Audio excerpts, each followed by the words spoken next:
In this question, you have to match the components given in list 1 with that of list 2.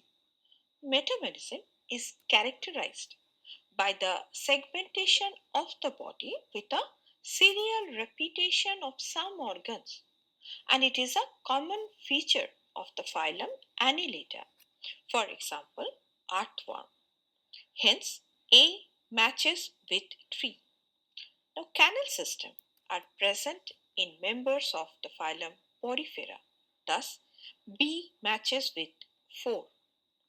Now, ctenophores possess 8 rows of ciliated comb plates which help in locomotion. Thus, C matches with 2.